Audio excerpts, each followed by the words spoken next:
کا DPO کیوں نہ ہو، خاندان کا صدر وزیر کیوں نہ ہو، خاندان کا ارب پتی کیوں نہ ہو، خاندان کا چودھری کیوں نہ ہو، رب کی قسم پورا خاندان یوں ٹکٹکی باندھ کر حافظ قرآن کے ہاتھ کے اشارے کا منتظر ہو، پورا خاندان یوں دیکھ رہا ہوگا، اور حافظ قرآن یہ بڑے نخرے کے ساتھ اللہ کی قسم عرش کے سائے کے نیچے یوں نور کی منبر پہ بیٹھا ہوگا اور یوں نگاہ ڈالے گا۔ علماء نے لکھا ہے باقی امت پیچھے ہوگی اور حافظ کا خاندان آگے بیٹھا ہوگا، چچے، ماموں، پھپھو، خالہ، حافظ کا خاندان آگے بیٹھا ہوگا، پوری امت پیچھے ہوگی۔ اللہ تعالیٰ ارشاد فرمائیں گے، اس حدیث کا مفہومی ترجمہ عرض کر رہا ہوں، حافظ جی دیکھیے جس جس کا تو نام لیتا جائے گا، جس جس کی طرف تو اشارہ کرتا جائے گا، اس کے لیے میں جنت کے 8 دروازے کھولتا جاؤں گا۔ اس دن پتہ چلے گا قرآن کیا ہے، قرآن کتنی بڑی ڈگری ہے، اس دن پتہ چلے گا۔ اور یہ حافظ صاحب کے ساتھ علیحد سلیحد رکھا کرو میرے بھائیوں، اللہ اس کو اختیار دیں گے، یہ نگاہ ڈالے گا۔ میں مثال دیتا ہوں مفہومی طور پہ اس حدیث کو سمجھانا چاہ رہا ہوں سادہ الفاظ میں، ان پڑھ سے ان پڑھ شخص کو سمجھ میں آ جائے۔ حافظ صاحب یوں دیکھیں گے، چچا، ماموں، خالہ، پھپھو، بھائی، بڑی باجی یوں نظر ڈالیں گے، مثلا چچا کی طرف اشارہ کریں گے، چچا جی اٹھیے، ماموں جی اٹھیے، پھپھو جی اٹھیے، خالہ جی اٹھیے۔ جب جمعرات کو قرآن پڑھ کے گھر جاتا تھا، لوگ ایک ہاتھ سے سلام کرتے تھے، مولوی بن رہا ہے، اس کا فیوچر کیا ہے؟ ماموں جی آپ مجھے صرف اس لیے دونوں ہاتھوں سے جھک کے ملتے تھے کہ میرے سینے میں قرآن تھا۔ اب مجھ سے بڑے تھے عمر میں، میرے ماموں تھے، میرے چچا تھے، میری خالہ ماں کی جگہ تھی، لیکن خالہ آپ مجھے اس لیے پیار دیتی تھی، اس لیے عزت دیتی تھی کہ میرے سینے میں قرآن تھا۔ خالہ جی اٹھیے، پھپھو جی آپ مجھے اس لیے پیار کرتی تھی کہ میرے سینے میں قرآن تھا۔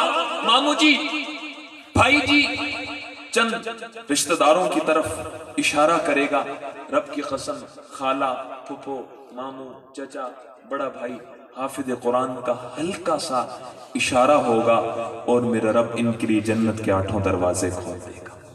اس لیے میں کہا کرتا ہوتا ہوں خاندان کا ایک حافظ بھی ہونا، ایک حافظ، خدا دی قسمیں صرف حافظ کے لیے، اس کے ماں باپ کے لیے، اس کے استاد کے لیے نہیں، وہ پورا خاندان مبارکبادی کے لائق ہے۔ وہ پورا خاندان اس قابل ہے کہ اس کو مبارک دی جائے، وہ پوری فیملی اس قابل ہے کہ اس کی عظمت کو سلام پیش کیا جائے۔ آج شاید پتہ نہ چلے، قیامت کا دن بتائے گا قرآن کتنی بڑی دولت ہے، قرآن والوں کا کیا مقام ہے۔ علماء نے اس کو ایک اور تعبیر سے بھی لکھا ہے۔ میرے دوستو، آج یہ ہمارے بچے PF میں، آرمی میں میٹرک FA BA کر کے اپلائی کرتے ہیں، جاب کے لیے جاتے ہیں، تو آج کل وہاں 2 چیزیں چلتی ہیں، یا سفارش چلتی ہے یا آدمی میرٹ پہ ہو۔ سادہ سی بات ہم سمجھتے ہیں، یا بندے کے نمبر مثلا میٹرک میں 1st ڈویژن ہے، PF میں بھرتی ہونا ہے، یا میرٹ پہ ہو، یا اس کا کوئی بڑا آفیسر کیا کر دے گی، بولیں، سمجھ آنی پڑے گی تو بولیں، یا کوئی آفیسر سفارش کر دے، یا وہ میرٹ پہ ہو۔ اہل علم بیٹھے ہیں، علماء فرماتے ہیں جیسے دنیا میں 2 چیزیں چل رہی، میرٹ یا سفارش، اللہ کی قسم جنت کا داخلہ بھی انہی 2 راستوں سے ہوگا، یا بندہ میرٹ پہ ہو یا سفارشیں چلیں گی۔ اب جہاں تک میرٹ کی بات ہے تو بھائیو، یہ بات کرنے والا بھی دعویٰ نہیں کر سکتا۔ علماء نے لکھا ہے اگر میرٹ پہ ہوتے ہیں تو انبیاء ہوتے ہیں۔ معصوم ہستیاں صرف امت میں کون ہیں، انسانیت میں کون ہیں؟ بولیے، انبیاء علیہ السلام، جن سے گناہ کا تصور بھی نہیں۔ باقی حضرات صحابہ کے بارے میں بھی اہل سنت کا عقیدہ یہ ہے کہ صحابہ بھی معصوم نہیں تھے، اگرچہ حضرات صحابہ محفوظ ضرور تھے۔ اگر کسی صحابی سے زندگی میں کمی بیشی ہو گئی، موت سے پہلے ہر صحابی توبہ کر کے اللہ کو راضی کر کے دنیا سے گیا ہے۔ اس لیے رب نے قرآن میں اعلان کیا ہے، رضی اللہ عنہم ورضوا عنہ، میں ان سے راضی، وہ مجھ سے راضی، قیامت تک صحابہ پہ کسی کو زبان کھولنے کی اجازت نہیں ہے، اس کے بعد امت کی گارنٹی نہیں ہے۔ تو میرٹ والا معاملہ تو بھائیوں کوئی نہیں، ہم سب کمزور گناہوں سے لتھڑے ہوئے۔ اب راستہ بچ گیا، بولیں بولو یار، سفارش۔ راستہ بچ گیا، سفارش۔ یقین جانیے آپ کی روح تازہ ہوگی، ایمان تازہ ہوگا، اللہ کی عطاؤں پہ قربان جائیں۔ حافظ تو بہت اونچی بات، عالم تو بہت اونچی بات، شہید تو بہت اونچی بات۔ قیامت کے دن ایک ماڑے غریب آدمی کی بھی سفارش چلے گی، بیوہ کی سفارش چلے گی، وہ ریڑھی اور چھاپڑے والا، وہ سائیکل والا جس کو کوئی سلام کرنے کو تیار نہیں، جس کے گھر میں ایک وقت کا ہے ایک وقت کا نہیں ہے، خدا کی قسم قیامت کے دن اللہ اس کی سفارش بھی قبول فرمائے۔ شیخ الحدیث رحمۃ اللہ علیہ نے روایت نقل فرمائی، مالدار لوگوں کی صف کھڑی ہوگی، گناہ زیادہ نیکیاں کم، عام طور پہ انسان کو مال، قبر، آخرت، موت بھلا دیتا ہے، عام طور پہ بولا وگرنہ الا من رحم ربی، بہت سارے مال والے ایسے ہیں جو اپنے مال سے خوبصورت جنت بنا لیتے ہیں، بخاری کی روایت ہے۔ اس لیے علم بیٹھے ہیں، قرآن نے مال کو جہاں فتنہ کہا ہے وہاں خیر بھی کہا ہے۔ حضرت عثمان غنی مالدار صحابی ہیں، ایک موقع پہ مسلمانوں کے لشکر کا 1/3 حصہ اپنے خرچے سے پورا کیا، اپنے مال سے مسلمانوں کی اجتماعی ضرورت پوری کی۔ بخاری کے الفاظ ہیں، آپ علیہ الصلوۃ والسلام اتنے خوش ہوئے، فرمایا ما ضر عثمان ما عمل بعد اليوم، ما ضر عثمان ما عمل بعد اليوم۔ عثمان آج تو نے اپنے مال سے اتنی بڑی نیکی کما لی ہے، آج کے بعد تو کوئی نیکی نہ بھی کرے تو جنت تیرے لیے واجب ہے، الا من رحم ربی۔ لیکن عام طور پہ مال انسان کو آخرت بھلا دیتا ہے، موت بھلا دیتا ہے، غریب رشتہ دار بھلا دیتا ہے، اللہ کے سامنے کھڑا ہونا بھلا دیتا ہے۔ مالدار کھڑے ہیں، گناہ زیادہ نیکیاں کم، ادھر سے اعلان ہوگا این الیتامی این الفقراء این المساکین، فقیر ماڑے لوگ کتنے ہیں جن کو کوئی پوچھتا نہیں تھا، جن کی طرف کوئی دیکھتا نہیں تھا، جن کو کوئی سلام نہیں کرتا تھا، فقیر، غریب، مسکین، یتیم اٹھیں گے، آئیں گے۔ اللہ رب العزت ارشاد فرمائیں گے ان مالداروں کو پہچانو جس نے میری رضا کے لیے ایک لقمہ تمہیں کھانے کا کھلایا تھا، اس کا ہاتھ پکڑ کے جنت میں داخل کر دو۔ ایک لقمہ، میں قربان جاؤں پیارے ربا تیری رحمتوں پہ، تیری بخشش اور تیری عطاؤں پہ۔ دوسری روایت، پہچانو جس نے میری رضا کے لیے تمہیں ایک گھونٹ پانی کا پلایا تھا، اس کا ہاتھ پکڑ کے جنت میں داخل کر دو۔ جس نے، تیسری روایت، میری رضا کے لیے تمہیں نیا یا پرانا کپڑا پہنایا تھا، اور سونے پرانا کپڑا تو انہیں بھی سٹ دینا ہے۔ جس نے تمہیں، حدیث کے الفاظ ہیں، نیا یا پرانا کپڑا پہنایا تھا، اس کو پہچانو اور اس کا ہاتھ پکڑ کے جنت میں داخل کر دو۔ فرمایا غریب کی سفارش چلے گی، وہاں اللہ نے کسی کو حج کی سعادت نصیب فرمائی، قیامت کے دن حاجی کی سفارش بھی چلے گی۔ اللہ اکبر۔ ایک روایت میں آتا ہے ایک حاجی جس کا حج اللہ کو پسند آئے، حج مقبول جس کو نصیب ہو گیا، خاندان کے 400 افراد کے بارے میں اللہ سفارش کا حق عطا فرمائے گا۔ حاجی کی سفارش چل رہی، مسکین اور بیوہ اور غریب کی سفارش چل رہی، لیکن وہاں حدیث کہتی ہے، دھیان سے سنیے گا، مدینے والوں کی طرف سے بشارت ہے، قرآن والوں تمہاری عظمت کو سلام ہے اللہ کی قسم۔ پیارے آقا صلی اللہ علیہ وسلم نے ارشاد فرمایا، حدیث پاک ہے بھائیو، شک نہ کرنا، پیارے مدنی صلی اللہ علیہ وسلم کا ارشاد گرامی ہے، فرمایا سفارشیں تو بہت چلے گی، عالم کی، شہید کی، غریب کی، حاجی کی، انبیاء کی، لیکن فرمان نبوی ہے سفارش کی جو طاقت اور قبولیت اللہ قرآن اور قرآن والوں کو نصیب فرمائیں گے، نہ کسی ولی کو ملے گی، نہ کسی نبی کو ملے گی۔ حدیث پاک، سفارش کی جو پاور اور طاقت اللہ قرآن اور قرآن والوں کو نصیب فرمائیں گے، نہ کسی